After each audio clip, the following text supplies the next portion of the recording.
What's up guys, it's Joey here again from the Commander's Lair. Today I'll be showing you guys my $65 Rigo mono white budget deck.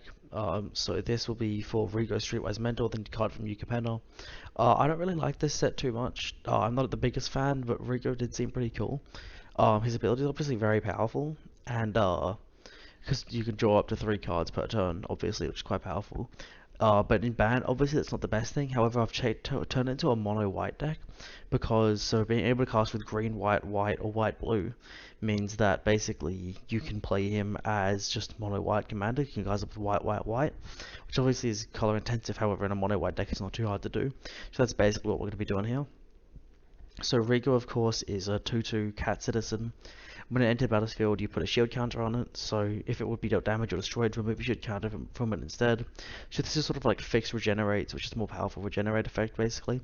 And it also has, whenever you attack a player or planeswalker with one or more creatures with power 1 or less, draw a card. So basically, what we're going to be doing is playing lots of power 1 or less, or creating lots of tokens, token creatures, and basically just swinging at people with them with 1/1s. Both to get value and to finish out the game, and then we're going to basically get additional effects from those 1/1s to outvalue our opponent to make sure that even with mono white we can pack a punch. And I have one other mono white deck. I've got a God Eternal Ketra deck, and that deck definitely keeps up. It pumps out heaps of 4/4s, and I think this is the same. It's a very powerful, again, mono white deck that really doesn't struggle. I don't think mono white is bad in Commander. I think it's great. I think it's definitely better than red. It's probably not better than the other colors, but they're all quite good, to be honest. But it's the second best ramp color, and it honestly doesn't struggle to keep up, especially when running this as your commander, obviously, because it has draw on it. But even still, there's so much good card draw, you don't even need it. This is just a great card. And just before we get into the video as well, guys, I just wanted to see if you guys wanted to see anything else besides just deck techs. If you want to see anything from new cards coming out, or just my opinions, because I have lots of kind of hot takes that I could share with you if you'd like to, or just kind of deck ideas or anything like that in general. Just let me know. And also, I just wanted to apologize for not uploading for a while. I've been really busy with just things in my life, so I'm hoping I can get this deck out as soon as possible. Thanks, guys. So firstly, making all those tokens is going to be the biggest part of the deck, obviously, because it's just going to be, or the whole theme is just making a bunch of tokens, either for some incremental amounts, just constant massive amounts of tokens, and then we're just going to be winning the game throughout it, really. So cards like Raise the Alarm is great, 1 and a white for an instant, put 2 on a white soldier creature tokens into play.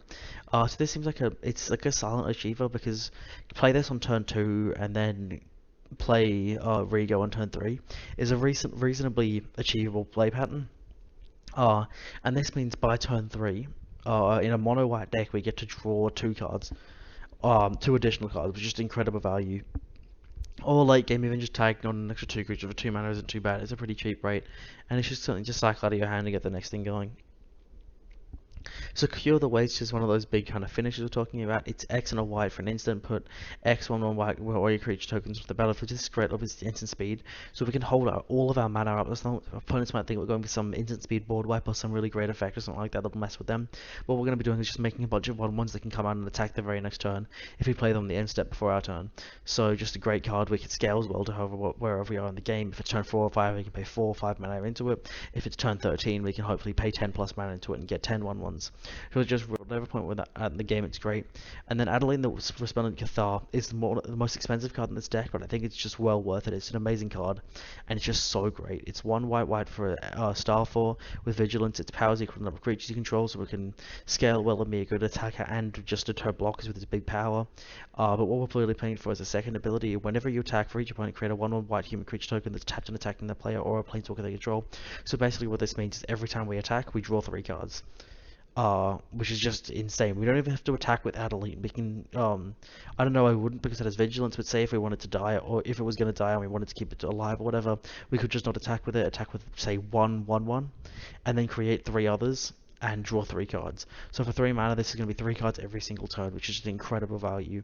And so these tokens, while both being great offensive force and defensive force, they also just give us great value in terms of just drawing cards constantly throughout Commander. And so now we're making all these 1/1s. There's lots of great ways to get value out of having such small creatures or lots of tokens entering, even in mono white.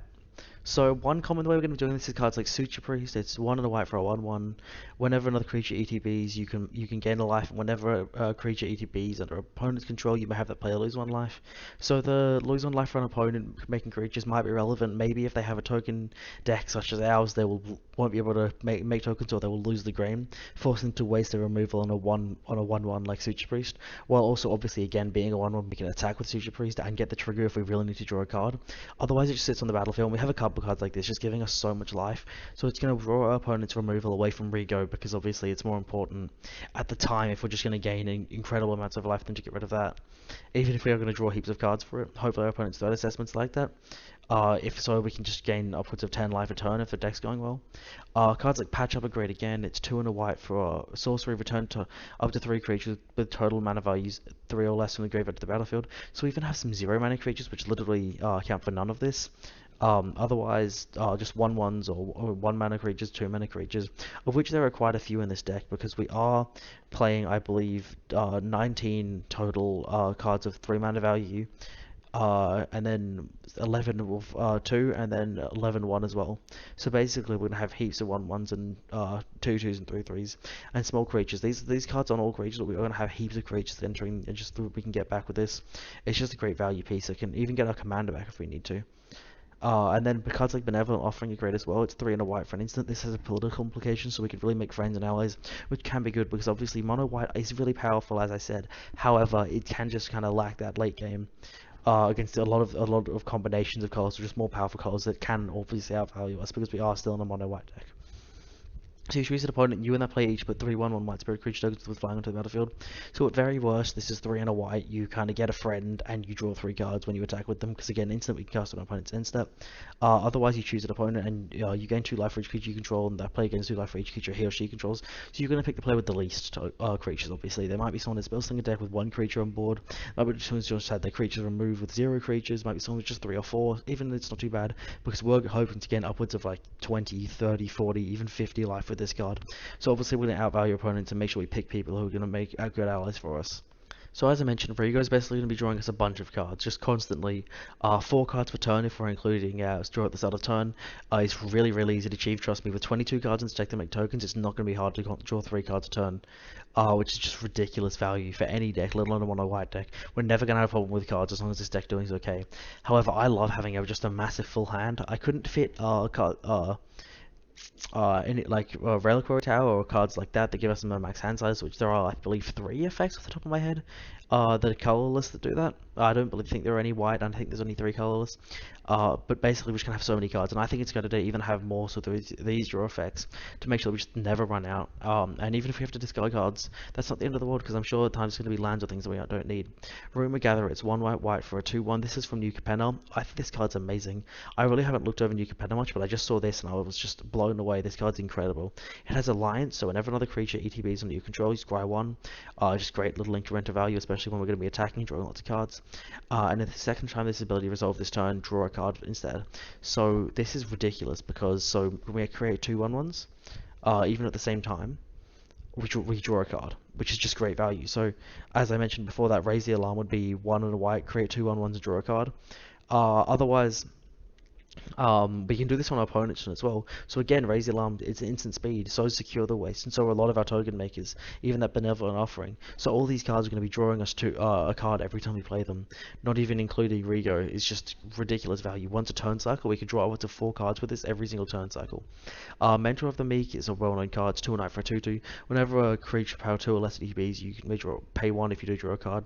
So most of the cards, even like Rumor Gatherer and Welcoming Vampire, the next card I'm going to talk about, are both 2/2 or have power 2 or less, so just going to draw off that. Anything we need to, if we have excess mana, which is hard to do in white, but we can still get it sometimes. It's just an additional card that we can draw, which is just great. And the Welcoming Vampire, this is the second most expensive card I believe in this deck, behind Adeline. It's 2 and white for a 2/3 with flying. Whenever one or other creature would have 2 or less and ETBs on your control, draw a card.